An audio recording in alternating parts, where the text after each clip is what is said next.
Bom dia, igreja. A paz de nosso Senhor e Salvador Jesus Cristo. Estamos quase terminando nossa revista Reflexões Bíblicas, volume 5.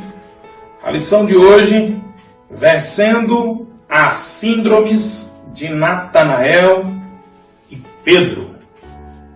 O autor, na sua introdução, eu separei um pedacinho, na sua introdução ele diz assim, o propósito da lição, Trata-se de uma chamada à reflexão sobre o nosso modo de ser. Ficávamos e ficamos com a pulga atrás da orelha. Neste caso, a ideia é de dúvida, incerteza ou insegurança quanto à situação ou, sobretudo, pessoas desconhecidas. Eu quero, respeitando evidentemente o autor, mas dizer que também há uma necessidade de um certo cuidado. E para isso eu recorro à palavra, Josué capítulo 9, versos de 3 a 5.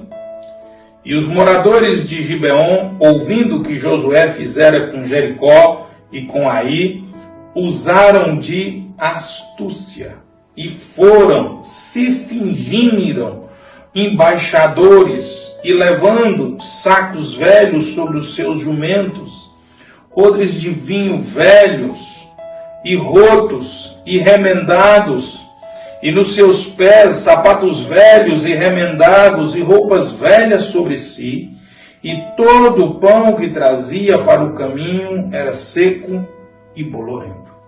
Nós sabemos que eram inimigos de Israel que se disfarçaram de viajantes e andarilhos para conseguir morada e preservação das suas vidas.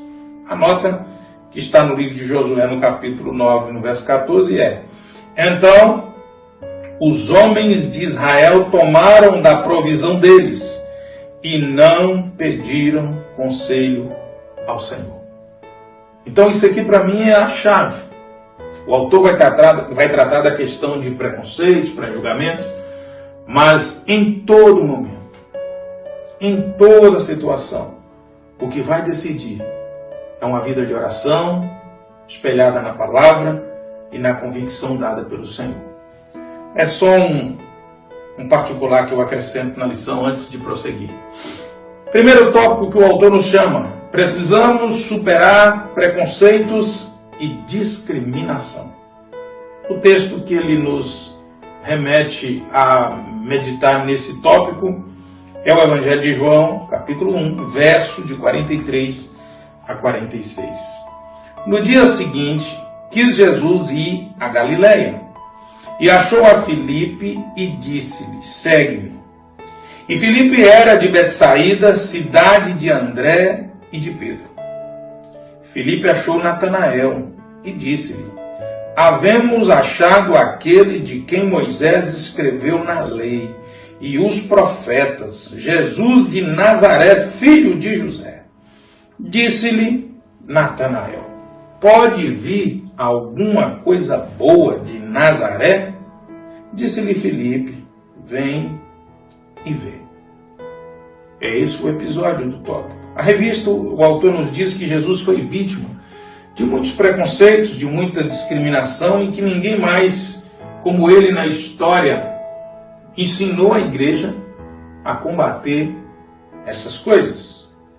Ele nos remete à definição do dicionário. Preconceito implica um julgamento prematuro, inadequado, sobre determinada coisa, ou ainda uma opinião formada sem reflexão. E ele diz, isso pode ser de ordem sexual, racial, isso pode ser de ordem social, étnica e até mesmo religiosa. Isso é muito sério. Há pessoas que já criam um preconceito ou uma discriminação. Discriminação também, ele define pelo dicionário, é o ato de estabelecer diferenças, distinções e separações. O autor nos lembra que o Evangelho de Lucas é um dos evangelhos que nós temos um bom exemplo de Jesus quebrando essas coisas. Lá nós temos o encontro de Jesus com Zaqueu, que era um publicano, um arrecadador de imposto, e que Jesus diz que quer entrar na casa dele. E também temos o exemplo do bom samaritano, que Jesus também mostra que o preconceito e todas as outras coisas deixavam o homem abandonado na estrada. Esses textos nos mostram então claramente que Jesus lidou de forma bíblica, cristã, que é da natureza dele, com todos aqueles que sofrem preconceitos, discriminação, tanto no campo religioso quanto no campo social. Aplicação para a sua vida, o autor diz assim: reflita sobre preconceito e discriminação e procure verificar se em algum momento você já manifestou um dos dois ou os dois.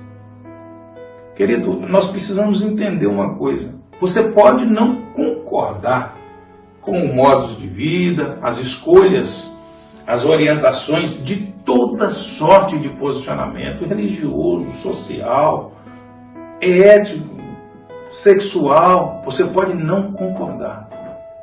Mas a sociedade, ela é formada de iguais. E em que nós somos iguais? Nós somos seres humanos. Nós precisamos aprender a nos respeitar como seres humanos. Essa é a essência da sociedade. É uma sociedade de iguais, igualmente humanos, igualmente merecedores do respeito, igualmente merecedores do usufruto das coisas que Deus criou. Pastor, mas não. Fique por aqui. É o melhor caminho para você poder se relacionar com todos. Porque se nós formos separar as pessoas pela cor, pelas escolhas, nós não seremos uma sociedade. E é esse o intuito que o autor está trazendo. Nós sabemos que Nazaré é uma cidade simples, fronteiriça. Um judeu nascido em Nazaré era considerado até miscigenado. E Filipe revela um preconceito. Não, se tivesse vindo de Jerusalém, mas de Nazaré, pode vir alguma coisa que presta de Nazaré? A gente pode pensar que isso é uma coisa perdida na história, mas quantas vezes a gente, dentro das empresas que eu trabalhei, quando ia na capital, a gente via que os próprios colegas da mesma companhia tratavam com indiferença nós que éramos das cidades adjacentes, fora da capital. Nós éramos chamados de interioranos, nós éramos chamados de baianeiros, que nós estamos mais perto da Bahia. Então nós temos que viver um conceito social mais homogêneo, de humanos, respeitando cada um nas suas diferenças. O segundo tópico que o autor então nos apresenta é que nós precisamos estar abertos a novas possibilidades. E aí eu vou fazer uso, como diz a turma do direito, data vênia, com a devida licença, se isso não contrariar as Escrituras. Estaremos sim abertos às novas possibilidades, desde que essas novas possibilidades não entrem em choque ou colisão com a doutrina bíblica. Essa é uma questão que não cabe retoque, é posicionamento firme. Somente as Escrituras têm autoridade na nossa vida. O texto para esse tópico, Atos, capítulo 10, verso de 9 a 14. E no dia seguinte, indo eles seu caminho, estando já perto da cidade, subiu Pedro ao terraço para orar, quase a hora sexta. E tendo fome, quis comer. E enquanto lhe preparavam, sobreveio-lhe um arrebatamento de sentidos, e viu o céu aberto, e que descia um vaso, como se fosse um grande lençol, atado pelas quatro pontas, e vindo para a terra, no qual havia de todos os animais quadrúpedes e feras, e répteis da terra, e aves do céu. E foi-lhe dirigida uma voz: levanta-te, Pedro, mata e come. Mas Pedro disse: de modo nenhum, Senhor, porque nunca comi coisa alguma comum e imunda. Pedro vai ter essa mesma visão 3 vezes. E por 3 vezes ele vai recusar comer. O que Deus está ensinando aqui para Pedro era uma visão. A visão era para prepará-lo para uma outra experiência. Prosseguindo então no capítulo 10 de Atos, agora nos versos 19 e 22, nós começamos a entender. Enquanto Pedro ainda estava pensando na visão, por que aquilo me aconteceu 3 vezes seguidas, o Espírito lhe disse: Simão, 3 homens estão procurando por você. Portanto, levante-se e desça. Não hesite em ir com eles, pois eu os enviei. Pedro desceu e disse aos homens: Eu sou quem vocês estão procurando. Por que motivo vieram? Os homens responderam: Viemos da parte do centurião Cornélio. Ele é um homem justo, temente a Deus, respeitado por todo o povo judeu. Um santo anjo lhe disse que chamasse a sua casa para que ele ouça o que você tem a dizer. Veja que a visão começou a ficar clara para Pedro. 3 vezes, 3 homens na porta. O Espírito agora diz para ele: eles vão te chamar e você vai com eles. Se você acompanhar a leitura cuidadosa desse capítulo, você verá que eles vão hospedar. Naturalmente já estava tarde. Eles vão hospedar. E no outro dia, Pedro vai acompanhá-los até a casa de Cornélio. E ele vai estar esperando com alguns convidados Pedro na sua casa.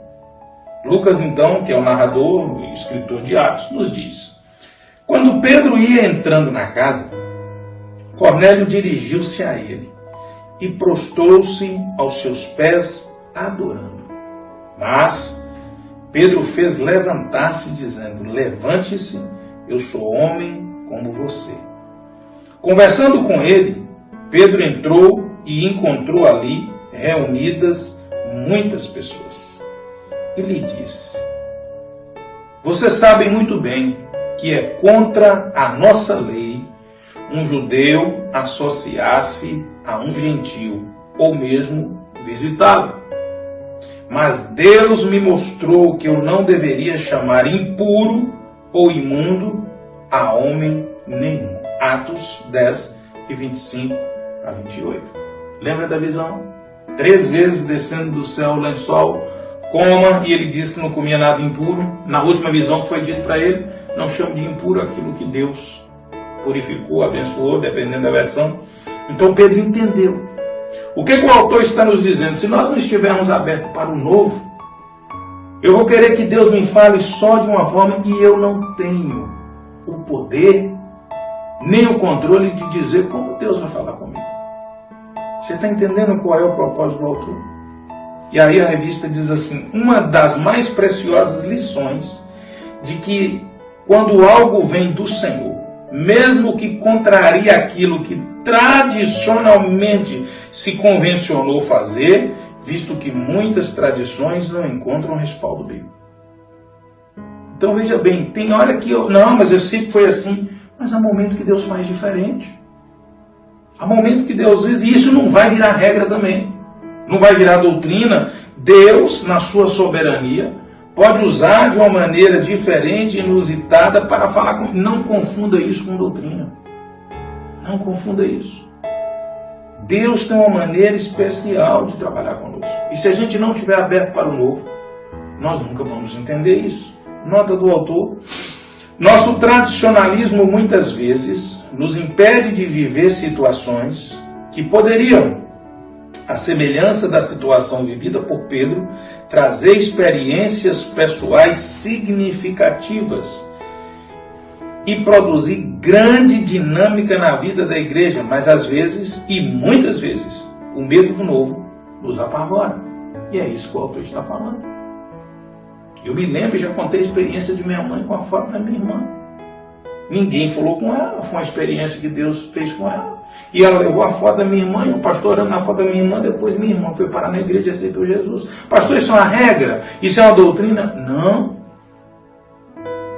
Não, mas nós precisamos entender isso que o autor está falando, querido. E às vezes a gente tem essa dificuldade. Nós precisamos de prestar muita atenção e não confundir tradição com doutrina bíblica. Porque doutrina bíblica é doutrina bíblica. E tradição, muitas vezes, ela está baseada em experiências pessoais ou até mesmo estilos. E a gente não pode confundir isso. Hebreus capítulo 6, verso de 1 a 3. Por isso, deixando os princípios elementares da doutrina de Cristo. Então aqui não é tradição. Princípio elementar. Avancemos para o que é perfeito, não lançando de novo, não voltando a ensinar os princípios elementares.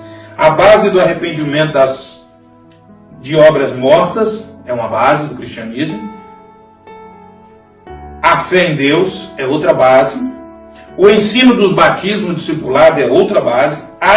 Da imposição de mãos é outra base. Da ressurreição dos mortos é outra base. E do juízo eterno. Você notou que no meio desses posicionamentos, no meio desses fundamentos, desses princípios elementares da igreja, da doutrina dela, está aqui oração, que é da imposição de mãos.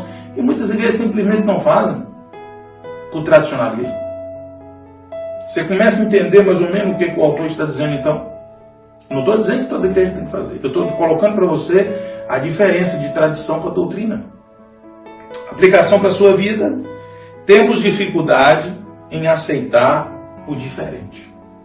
É mais fácil manter relacionamento com pessoas que pensam e agem parecidos a nós.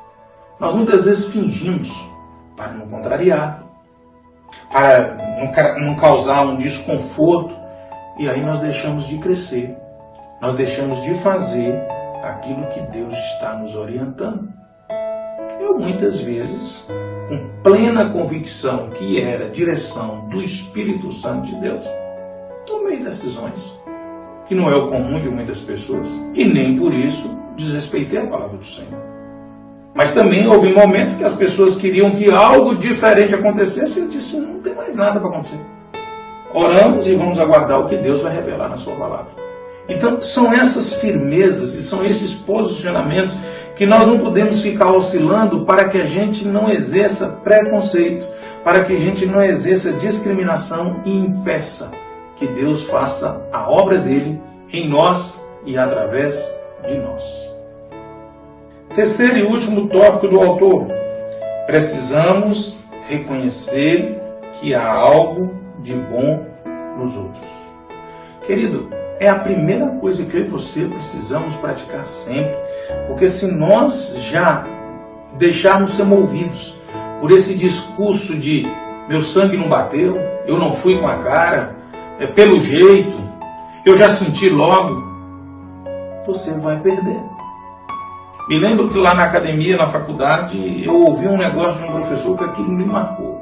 Ele diz, o aluno precisa, na academia, precisa ter um negócio que se chama ferramenta de distanciamento. E o que é isso? Ele dizia, em suma, você não precisa engolir e digerir tudo que é dito aqui, mas você tem que ter a condição de receber todas as coisas e, sem preconceitos e ideias concebidas, você selecionar aquilo que você julga útil para agregar. Senão, você não cresce, você não aprende. O autor nos chama a meditar em 1 Reis, capítulo 8, versos de 45 a 46. Ouve tu nos céus a sua oração e a sua súplica, e faze-lhes justiça, quando pecarem contra ti, pois não há ninguém que não peque.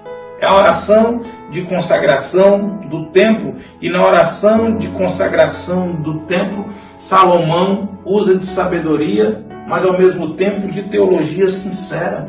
Ele diz, não há homem que não peque. Então, querido, eu não posso julgar as pessoas pelo pecado deles, porque não há régua, não há balança para pesar pecado. O que nos faz separação entre nós e Deus é o pecado, qualquer tipo de pecado. Nós temos uma falsa ideia na igreja, no meio cristão, que Deus leva em consideração. O único pecado que é distinto dos demais é a blasfêmia do Espírito Santo. Então nós temos que tomar muito cuidado com isso. Porque tem hora que nós imprimimos um senso de justiça e uma ideia de valor sobre a questão do pecado. Revista, o que o autor nos diz? Assim, estamos sujeitos a sofrer as consequências dos pecados de nossos semelhantes. Todos pecamos. Porém, apesar disso, não podemos viver achando que seremos devorados por nossos semelhantes o tempo todo, o que nos levaria a uma situação de extrema insegurança e desespero. E é verdade, nós encontramos base para essa afirmação do autor, em Isaías capítulo 6, quando ele diz: eu sou um homem de impuros lábios, porque eu habito no meio de um povo de lábios impuros. Ele disse: eu no meu dia a dia eu posso ter dito coisa movido pela cultura, pelo relacionamento social, que eu sei que é pecado e que eu pequei. Então é essa a concepção. Mas deixa eu voltar lá na questão de Natanael, que o autor introduziu a lição. Quando Natanael disse lá: pode vir alguma coisa que presta de Nazaré? Eu acho interessante o que Jesus vai fazer na vida de Natanael. Olha que coisa tremenda. Jesus viu Natanael se aproximar e disse a respeito dele. Jesus viu Natanael chegando e vai falar com ele: eis um verdadeiro israelita, em quem não existe fingimento algum. Preste atenção. Jesus diz: eis um verdadeiro israelita, um praticante do judaísmo e que não finge. Fala a verdade. Natanael perguntou a Jesus: de onde o Senhor me conhece? Olha que coisa fantástica. Jesus respondeu: antes de Filipe chamá-lo, eu já tinha visto você debaixo da figueira. Filipe não disse que Natanael estava debaixo da figueira e nem o que Natanael estava fazendo. Resposta de Natanael: então Natanael exclamou: mestre. Mas já mudou a conversa. Não era um judeu que não prestava vindo de Nazaré, agora já é mestre. Mestre, o Senhor é o Filho de Deus. Opa! O Senhor é o Rei de Israel. O que mudou na história de Natanael? Por que essa mudança repentina? Nós sabemos que Natanael estava debaixo da figueira, não era tirando um cochilo.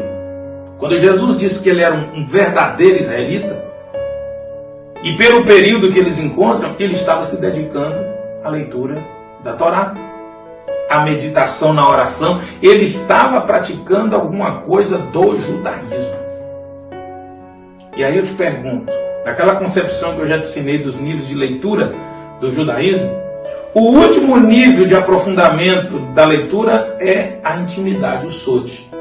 Primeiro é a leitura sem culpa, depois é o texto perguntando, depois é você escavando à procura de mais informação e depois você encontra o segredo. Deus fala com você lá na alma. É coisa íntima, é entre você e Deus. Foi sobre isso aqui que Jesus falou dos que não o conheciam, dos que não tinham intimidade com ele, dos que não chegavam no nível do segredo.